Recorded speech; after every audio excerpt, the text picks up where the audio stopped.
common sense recap of the day's biggest stories. It's John Catsimatidis and Rita Cosby. Katz and Cosby on 77 WABC. Let's go to Professor Alan Dershowitz. Professor, we got a whole bunch of stuff on Israel to ask you, but what do you think first off on the debate? Do you think she'll show up? What are your thoughts? Depends on what you mean by show up. She will physically be in the chair, and she will have memorized 10 answers. No matter what the questions are, she'll give those pat answers. She knows she's going to be asked about the economy. She'll have an answer. There'll be follow-up questions. She'll have the same pat answer. She will say nothing controversial because her advisors told her she's going to win this election if she makes no mistakes, if she does nothing wrong. So she's not going to try to win the debate. She just doesn't want to lose the debate bad, and she is controlled. She, unlike Donald Trump, who you can't tell what to say, he's going to say whatever he believes. She is going to say what they tell her to say, and she will give that pat answer. She did the same thing during her interview with Dana Bash, and, you know, she didn't lose that much. People criticized her for it. No, criticize her. She broke even. Yeah. Yeah, and that's all she has to do at this point because as a New York Times writer, a black New York Times writer, interestingly said, joy is a euphemism for race. That is, we are so pleased that there's a black woman running that we're going to vote for her, people say, no matter what, as long as she doesn't screw up badly. And so I think that's going to be the philosophy from now until the election. Make no errors, do no harm, float on your joy, and assume that Trump will make mistakes. 61 days. 61 days to go. That's close. That's right. He's not going to get over the 47%. Look, Trump made a serious mistake. If he had nominated as vice president somebody who could broaden his base beyond the 47 to maybe 48 or 49, he would have, I think, won. But he picked somebody just to solidify his base, which I don't think he needs. I think that was a tactical error. Well, look at Tim Walz. I agree with you 110%. Yeah. But John, look at also Tim Walz. Let's say on the other side, my God. You know who I recommended to President Trump? I recommended Kamala. Based on, you mean Nikki Haley? Nikki Haley. Kamala. I was like, wow, that's news. I recommended Nikki Haley. I recommended Nikki Haley because she got 4 million Republican votes, and that would have helped them. Yeah, and including Democrats like me, who would be much more inclined to vote for a ticket that had Haley on it. But look, Kamala made the same mistake. She also appointed somebody who doesn't broaden her base, may help her win in Minnesota, may help her win in Michigan, but she's not going to broaden her base by having somebody who's even to the left of issues. So of extremists on both sides, we're not seeing the best of the center in America. America is a centrist country. We want centrist candidates, and I don't think we're getting them on either side. Craig Eaton. You know what? I mean, you brought up a really good point, but the thing that concerns me the most, Professor, is she's just going to use the same talking points to every question, and that's going to drive President Trump crazy. Yeah, and he's going to get excited and excitable, and it's going to take the debate into a different scenario. That's what I'm afraid of. It could help him, and it could hurt him. Yeah. So you know what's happening in this election. For the first time in American history since 1948, the election is becoming a referendum over Israel. More and more, the Biden-Harris ticket is turning anti-Israel. What Biden did yesterday, giving that dumb, ignorant, biased one-word answer when asked, is Netanyahu doing enough? Instead of saying, none of us is doing enough, I'm not doing enough, Hamas is not doing enough, England's not doing, Qatar is not doing enough. Of course, nobody's doing enough because the hostages aren't home. He says, no.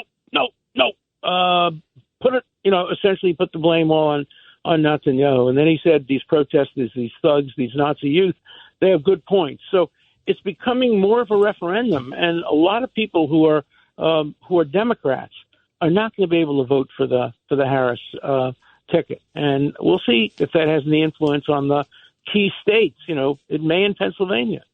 Columbia University, any update what's happening today? It can't be good. I can tell you that. There's no university where good things are happening. You saw what happened in Wesleyan yesterday, where they're president said, "I'm for free speech," but he's not for free speech. He would never be for free speech if people use the same tactics, wore masks, and were coming out against black people or gay people. But if they're coming out against Jewish people, hey, that's okay at Wesleyan. So don't believe this argument for free speech. Free speech, you believe an advocate of free speech when he really advocates free speech for things he doesn't agree with. And that's not what any of these college presidents are doing. They're trying to win popularity contests. They're trying to keep their jobs. And frankly, I hope very few of them keep their jobs. We need a complete turnover. We need the end of DEI, the end of BDS. We need the end. We're seeing the end of race-based affirmative action, and that's a good thing. And if we want our universities to survive and maintain their position as great universities, we have to really turn them upside down. Right now, they're not universities. They're propaganda mills. Professor Dershowitz, about the protests last night, there were 7,000 protests just in New York alone. And there were people actually waving the Hamas flag. I couldn't believe it. Yes. Pictures of Sinwar. Yes. This murderer, this killer. And, I'm sure if you ask these people, they would say, "Oh, I'm so glad that they killed these hostages, these 6 hostages. It was such a good thing because it helps undo the occupation." They would say that. They don't care if it's murder in the first degree, putting a gun up to somebody's head and killing them. These are Hitler Youth. They don't care about logic. They don't care about morality. They're just following the party line, and they ought to be called out on it. And any law firm, any business firm that hires one of these thugs has to have their head examined. Anything else you want to tell the American people this Tuesday afternoon? Oh, there's so much to talk about. But, this election is a really, really, really important election. And I talk to so many people who are undecided. I talk to people who are decided, but they won't say who they're voting for. We deserve better. We deserve more. And we deserve a movement to the center, to the middle, and we're not getting it. It's happening all over the world. It's happening in England. It's happening in France. It's happening in Germany, Italy, Canada. It's happening all over. We are seeing something that's reminiscent of what happened in the 1920s and 1930s in Europe, and it's very worrisome. Wow. Yes, it sure is. It sure is. Thank you so much, Professor, and we'll catch up again real soon because we fight together. We do. We do fight together. And, before I let you go, Professor Dershowitz, one quick question for you. Why hasn't the DOJ stepped in? I mean, my goodness. And to look at the funding of these people and to throw the book at these people. At last I heard, and George Venizelos with the FBI is here, Hamas is a designated terrorist organization by the U.S. government, and you're waving a flag of a terrorist organization. Why are you not being arrested? Hello? Right. Well, and there's a statute that says it is a felony to give material support to a designated terrorist organization. And the question is, are they giving material support? Are they taking material support?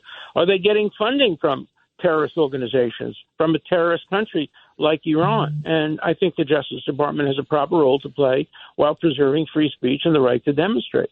Yet they've done nothing. No. They've done nothing. And by the way, today so far at Columbia, as John was just talking about Columbia, a lot of people out there, very vocal protests, only 2 people arrested so far. Only 2 people arrested. Nobody ever claimed these are pro-Palestinian. These are anti-Palestinian, anti-civilization, pro-Hamas demonstrations, pro-Nazi demonstrations. That's what they are. And nobody should mince words about it. This has nothing to do with being pro-Palestine. You can be pro-Palestine and believe in a 2-state solution. Not a single one of these signs calls for a 2-state solution or calls for a ceasefire that was agreed to by Hamas. Why don't they protest Hamas not giving a ceasefire? Thank you, Professor. We'll talk to you again real soon.